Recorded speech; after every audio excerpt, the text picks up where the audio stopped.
Hey, what's up, founders? It's Steve Aiken here again, coming at you with my 3 favorite books on creating the future. As founders, especially of startups, that is what we're trying to do. We're trying to create the future by building products and services that are going to change the world for the better in the way that we see fit. That's a big reason why we do the things we do, because we see so big. We see so many things that need to happen in our lifetimes that we create these super risky, super valuable, super fun and exciting and dangerous startups to do these things. And these are going to help you get perspective on just how big you can go. And sometimes we're not going big enough, and there's room for growth, and a lot of stuff will prove it.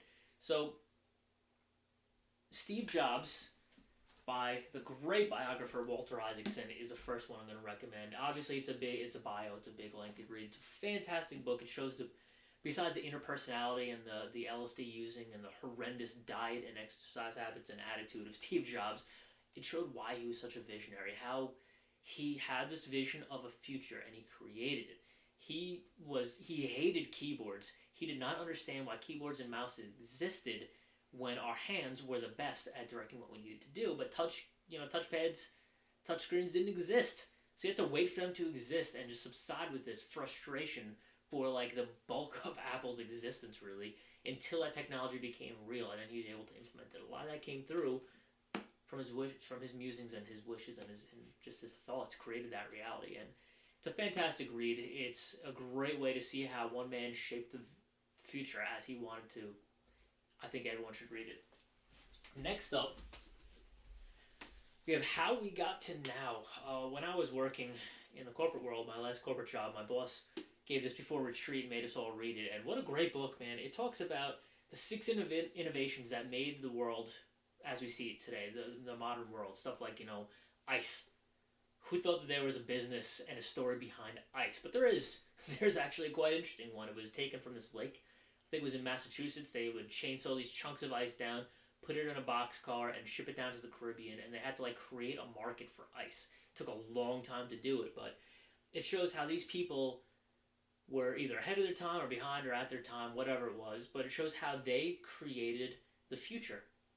They had this thing in front of them. They said, holy crap, this is going to change the world. This is going to create an amazing future. Let's do it. Really cool read.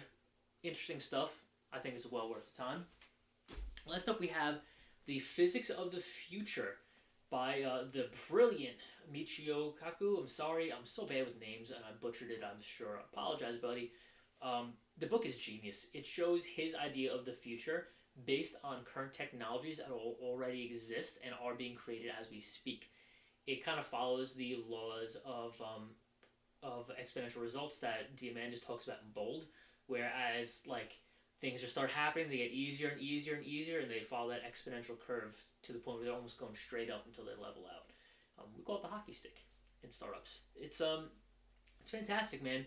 It talks about stuff like how molecular biology and nanotech are coming together to give us smart freaking robots in our bloodstream that could kill and cure any disease that exists before even a doctor could detect it now. And that's crap that's being built right now. People are out there in labs working on this stuff and building it to commercialize it. So it's a great book. There's a ton of examples on ways that our lives are just going to be made better.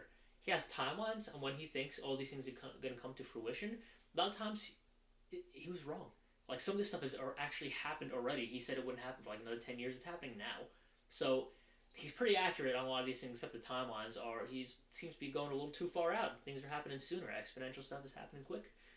It's a great way to see how companies right now are building the future that we deserve as a species. And if that doesn't help you think about what you could achieve in your lifetime, man, nothing is. You got to be creating the future you want.